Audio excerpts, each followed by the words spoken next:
जय महाकाल मित्रों, हमारे चैनल में आपका स्वागत है। दोस्तों, हिंदू धर्म से जुड़ी चीजें देखने के लिए हमारे चैनल को सब्सक्राइब करें ताकि हिंदू धर्म से जुड़ी जानकारी आपको मिलती रहे और साथ ही साथ महाकाल की कृपा सदैव आपके जीवन में, आपके घर में बनी रहे।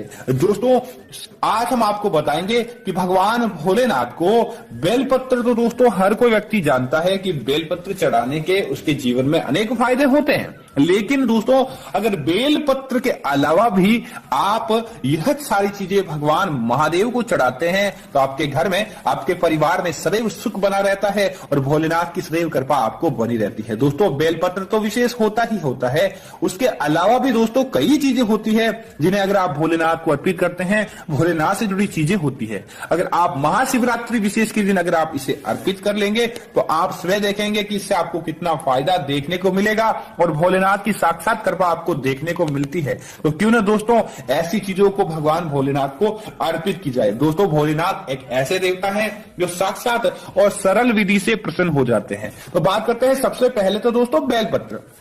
दोस्तों, बेलपत्र एक ऐसी चीज है जिन्हें भगवान महाकाल को चढ़ाया जाता है और दोस्तों ऐसा माना जाता है कि बेलपत्र कभी भी बासी नहीं माना जाता है और बेलपत्र के माध्यम से ही दोस्तों आप अपने जीवन में हर सुख को प्राप्त कर सकते हैं। दोस्तों, तो सबसे पहले आपको क्या करना है कि आपको बेलपत्र लेना है और बेलपत्र के ऊपर दोस्तों सिंदूर की दोस्तों आपको चंदन की सहायता से उसके ऊपर ओम का चिन्ह बना देना है और ओम का चिन्ह बनाने के बाद आपके निकट किसी भी भगवान शिवालय में जाकर शिवलिंग पर आपको बेलपत्र अर्पित करने के बाद आपको क्या करना है कि भगवान शिव से आपको प्रार्थना करनी है ताकि आपका सारा कार्य बन जाए। अब बात करते हैं दोस्तों अन्य चीजों की। तो दोस्तों सबसे पहला है दोस्तों भांग।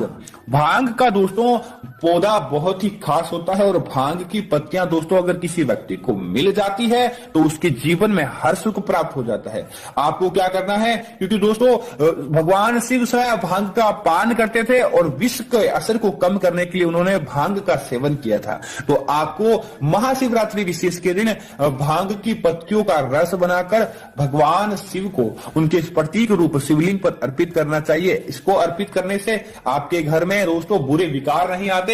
आप अगर लंबे समय से बीमार चल रहे होते हैं तो आपकी वह असाध्य बीमारी भी सही हो जाती है और आपके घर परिवार में कोई कष्ट नहीं आता। इतना प्रभावशाली भांग का उपाय माना जाता है। हाँ, आप इसे अपने जीवन में अगर आप चाहते हैं कि धन की कामना चाहते हैं और आप चाहते हैं कि आपके घर परिवार में कभी भी धन की कमी नहीं रहे तो आपके लिए बहुत ही खास रहेगा कि आप क्या करें कि भांग के पत्तों को, साक्षात आप भांग के पत्तों को भी या भांग को भी जल में मिलाकर आप भगवान शिव को अर्पित कर लें। आपके स्वास्थ्य में सुधार होगा और अगर आपने धन की कमी आप अपने जीवन में जूझ रहे थे और धन की मनोकामना चाहते थे तो आपको अपने आप ही धन की जुड़ी जो सारी दिक्कतें हैं उनका सामना आपको नहीं करना पड़ेगा। आपकी वह दिक्कतें दोस्तों कोसों दूर चली जाएगी। दोस्तों इसी तरह धतूरा। दोस्तों भगवान शिव को धतूरा बहुत ही ज्यादा प्रिय है।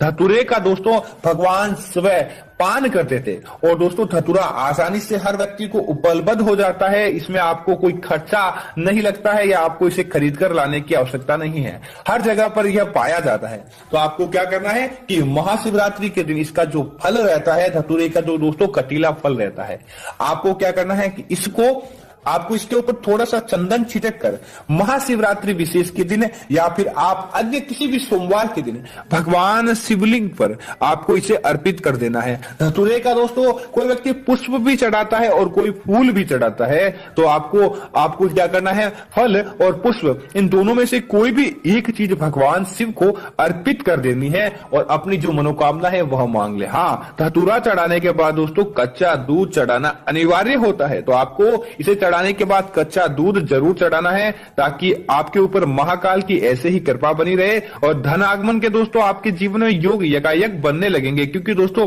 महाकाल जिसके ऊपर प्रसन्न हो जाए उसके ऊपर सदैव कभी भी कोई कष्ट नहीं रहता है और वह कष्ट रहता है तो चला जाता है। दोस्तों अगली चीज की बात करें तो वह साधारण सी दोस्तों चीज है, वह चीज है दोस्तों सफेद आंख। दोस्तों सफेद आंख और गुलाबी आंख दो रहते हैं। आपको सफेद आंख की आवश्यकता है। आप क्या करें कि आंकड़े का जो पुष्प रहता है आपको इसे भगवान शिव को अर्पित करना चाहिए। दोस्तों ऐसा माना जाता है कि में एक यही ऐसा पुष्प है जिसके माध्यम से व्यक्ति दोस्तों हर चीज को हासिल कर पाता है।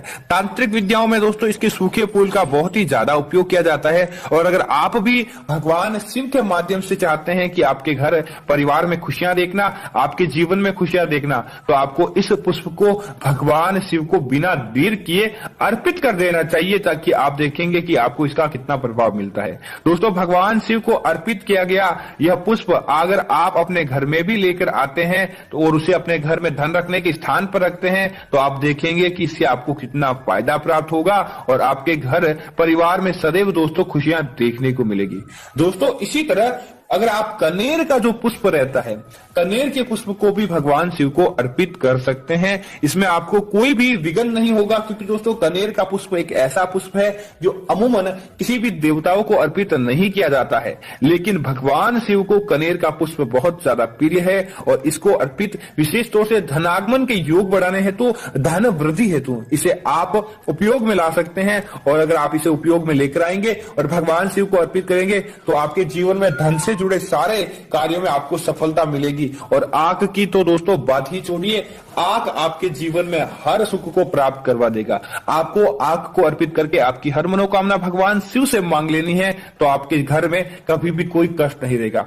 कनेर का पुष्प और आंख का पुष्प, इन दोनों को अगर आप एक साथ अर्पित करते हैं तो इसका प्रभाव कई गुना आपके जीवन में बढ़ जाता है। हाँ दोस्तों, आप गुलाबी जो आंख का पुष्प रहता है इसे आपको अर्पित भूलकर भी नहीं करना चाहिए, क्योंकि दोस्तों भगवान शिव को सफेद आंख का पुष्प ही चढ़ाया जाता है। तो अगर आप यह गलती कर बैठते हैं, आंख के से भ्रमित होकर आप गुलाबी आंख भगवान शिव को अर्पित करते हैं, तो इसका पुण्य आपको प्राप्त नहीं हो पाता। दोस्तों विशेष तौर से भगवान शिव को कुछ भी चीज अर्पित करें तो आपको यह जरूर ध्यान रखना है कि भगवान शिव के मंत्रों का जाप करना आपको नहीं भूलना है। अगर आप भगवान शिव के मंत्रों का आप जाप नहीं करेंगे तो आपको पुण्य प्राप्त नहीं होगा। अगर आपको किसी विशेष प्रकार का मंत्र याद नहीं है तो केवल और केवल ओम नमः शिवाय मंत्र का जाप करने के बाद ही भगवान शिव को हर चीज आप अर्पित कर सकते हैं। दोस्तों इसी तरह पीपल का पत्ता, दोस्तों सामान्य हर व्यक्ति के हाथों में पीपल का पत्ता मिल जाता है, कोई बड़ी प्रॉब्लम नहीं है।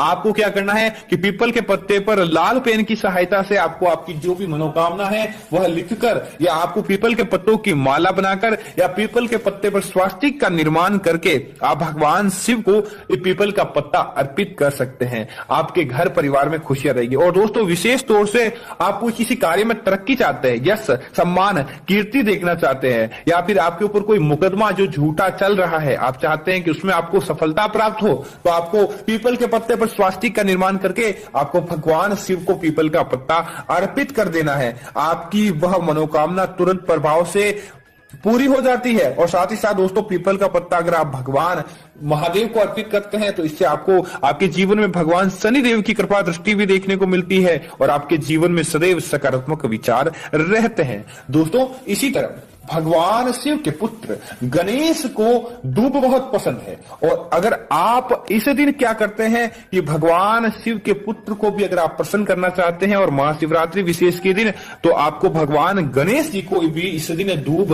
अर्पित कर देनी चाहिए। भगवान शिव तो प्रसन्न होंगे ही होंगे, संपूर्ण शिव परिवार भी इससे प्रसन्न होता है और आपके घर परिवार में कष्ट नहीं रहता, जिसका कारण होता है दोस्तों भगवान गणेश को अर्पित की जाने वाली दूब। आप क्या करें कि इस दिन ही आपको भगवान गणेश की भी पूजा करनी है। ओम गण गणपते नमः इस मंत्र का जाप करने के बाद भगवान गणेश को आप चाहे एक घास का तिनका भी क्यों न हो और ढेर सारी घास ही क्यों न हो, आपको ओम गण गणपते नमः इस मंत्र का जाप करके भगवान गणेश को इस दिन दूब अर्पित कर देनी चाहिए। तो महाकाल की कृपा दोस्तों आपको ऐसे ही देखने को मिलती है और आपके जो भी कार्य है वह आसानी से संपन्न होते हैं, बस इस छोटे से उपाय को करने से। दोस्तों आपसे निवेदन है कि महाकाल की भगवान शिव की जब भी आप पूजा करें तो एक तो आप बिना नहाए नहीं करें और आपको शिवलिंग को अगर आप जल भी मात्र अर्पित कर देते हैं तो आप देखेंगे कि कितना आपको फायदा प्राप्त होता है। महाकाल तो दोस्तों केवल एक जल मात्र अर्पित कर देने से ही प्रसन्न हो जाते हैं।